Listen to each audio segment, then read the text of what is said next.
എല്ലാവർക്കും ഒരു പുതിയ വീഡിയോയിലേക്ക് സ്വാഗതം. ഇന്ന് നമ്മൾ തയ്യാറാക്കാൻ പോണത് ഒരു ചീസി മെക്രോണി റെസിപ്പിയാണ്. 3 ഇൻഗ്രീഡിയൻസ് കൊണ്ട് തന്നെ സൂപ്പർ ആയിട്ടുള്ള ഒരു റെസിപ്പിയാണ്. അപ്പോൾ ഇതിന് നമുക്ക് ഫസ്റ്റ്ലി വേണ്ടത് ഒരു സോസ് പാൻ എടുത്തിട്ടുണ്ട്. ഇതിലേക്ക് ഞാൻ ചെറിയ 1.5 കപ്പ് പാലാണ് എടുത്തിരിക്കുന്നത്. അപ്പോൾ നമുക്ക് സോസ് പാനിലേക്ക് പാൽ ആഡ് ചെയ്ത് കൊടുക്കാം.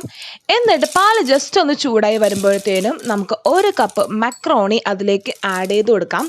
മെക്രോണി ആഡ് ചെയ്ത് കൊടുത്തതിന് ശേഷം നിങ്ങൾ ശ്രദ്ധിക്കേണ്ട ഒരു കാര്യം, നന്നായിട്ട് ഇളക്കി കൊടുത്തുകൊണ്ടേ ഇരിക്കാം. സ്പൂൺ വെച്ചിട്ട് നന്നായിട്ട് നമുക്ക് ആ ഒരു മെക്രോണിയും പാലും നന്നായിട്ടൊന്ന് ഇളക്കി കൊടുത്തുകൊണ്ടേ ഇരിക്കുക. ഇനി നമ്മൾ ഒഴിച്ച പാല് മെക്രോണി വേവാനായിട്ടുള്ളതില്ല എന്നുണ്ടെങ്കിൽ നിങ്ങൾക്ക് അതിലേക്ക് വെള്ളം ആഡ് ചെയ്ത് കൊടുക്കാം. വെള്ളം കൂടി ആഡ് ചെയ്ത് കൊടുത്തിട്ട് ആ മെക്രോണി നന്നായിട്ട് നമുക്ക് കുക്ക് ചെയ്തെടുക്കാം കേട്ടോ. നമ്മൾ അഡീഷണൽ ആയിട്ട് ആഡ് ചെയ്ത് കൊടുത്ത വെള്ളം ഈ ഒരു മെക്രോണി ഒന്ന് കുക്കായി കഴിയുമ്പോഴത്തേനും അതിൻ്റെ കൂടെ തന്നെ വറ്റിപ്പോകുന്നതായിരിക്കും. സോ അതുകൊണ്ട് ടേസ്റ്റ് നഷ്ടപ്പെടുത്തുകയൊന്നുമില്ല. നിങ്ങൾക്ക് വെള്ളം ആഡ് ചെയ്ത് കൊടുക്കാം കേട്ടോ. എന്നിട്ട് നമുക്ക് നല്ലതുപോലെ തന്നെ ഇതൊന്ന് മിക്സ് ചെയ്ത് കൊടുക്കാം.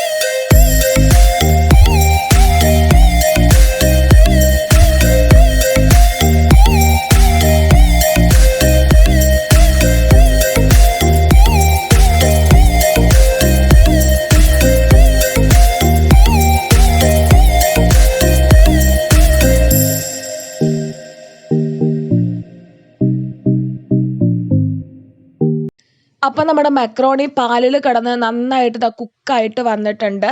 ഇനി വേറെ ഒന്നുമില്ല, ഈ ഒരു പാല് വേവിക്കുന്ന സമയം മാത്രമേ നമുക്ക് എടുക്കത്തുള്ളൂ. ബാക്കിയെല്ലാം സിമ്പിളായിട്ട് തന്നെ നമുക്ക് ചെയ്തെടുക്കാവുന്നതാണ്.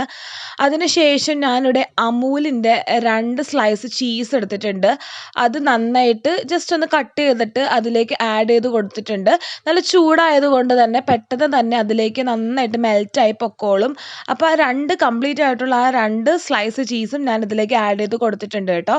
ഇനി നിങ്ങൾക്ക് ബട്ടർ ആഡ് ചെയ്ത് കൊടുക്കാം. കുറച്ച് ഒരു സ്പൂണോളം ബട്ടർ നമുക്ക് ആഡ് ചെയ്ത് കൊടുക്കാം. എന്നിട്ട് ബട്ടർ നന്നായിട്ട്, അതൊരു നല്ല ടേസ്റ്റിന് വേണ്ടിയിട്ടാണ് നമ്മൾ ബട്ടറും കൂടി ആഡ് ചെയ്ത് കൊടുക്കുന്നത്. എന്നിട്ട് നമുക്ക് നല്ലതുപോലെ തന്നെ ഇതൊന്ന് മിക്സ് ചെയ്തെടുക്കാം. ഏകദേശം നമ്മുടെ ഈ ഒരു ചീസി മെക്രോണി ഇവിടെ റെഡി ആയിട്ടുണ്ട്. ഇനി നമുക്ക് ശ്രദ്ധിക്കേണ്ട ഒരു കാര്യം, ചൂടോടുകൂടി ഇത് കഴിക്കുന്നതിനെക്കാട്ടിലും കുറച്ചൊന്ന് തണുത്തിട്ട് കഴിക്കുമ്പോഴാണ് കറക്റ്റായിട്ടുള്ള ആ ഒരു ടേസ്റ്റ് നമുക്ക് അറിയാൻ പറ്റുന്നത്. ഇനി നിങ്ങൾക്കിത് ജസ്റ്റ് ഒന്ന് ടച്ച് ചെയ്ത് നോക്കിയിട്ട് ഉപ്പ് കുറവാണെന്ന് തോന്നിയാൽ നിങ്ങൾക്ക് കുറച്ച് ഉപ്പും കൂടി ആഡ് ചെയ്ത് കൊടുക്കാം. ഞാനിതിലേക്ക് കുറച്ച് ഉപ്പ് ആഡ് ചെയ്ത് കൊടുത്തിട്ടുണ്ടായിരുന്നു. അപ്പോൾ എല്ലാവർക്കും ഇഷ്ടമാവും, കുട്ടികൾക്കും മുതിർന്നവർക്കും ഒക്കെ ഇഷ്ടമാവും. ജസ്റ്റ് ഒന്ന് തണുത്തതിന് ശേഷം മാത്രം കഴിക്കുക, അപ്പോഴാണ് കറക്റ്റ് ടേസ്റ്റ് അറിയാനായിട്ട് പറ്റുന്നത്. അപ്പോൾ എല്ലാവരും ഇത് വീട്ടിൽ ട്രൈ ചെയ്ത് നോക്കുക. റിസൾട്ട് എന്തായിരുന്നാലും കമൻറ്റ് സെക്ഷനിൽ പറയുക. വളരെ സിമ്പിളാണ്. 3 ഇൻഗ്രീഡിയൻസ് കൊണ്ട് തന്നെ നമുക്ക് പെട്ടെന്ന് ഉണ്ടാക്കിയെടുക്കാം. ലൈക്ക് ചെയ്യുക, ഷെയർ ചെയ്യുക, സബ്സ്ക്രൈബ് ചെയ്യുക. ബൈ.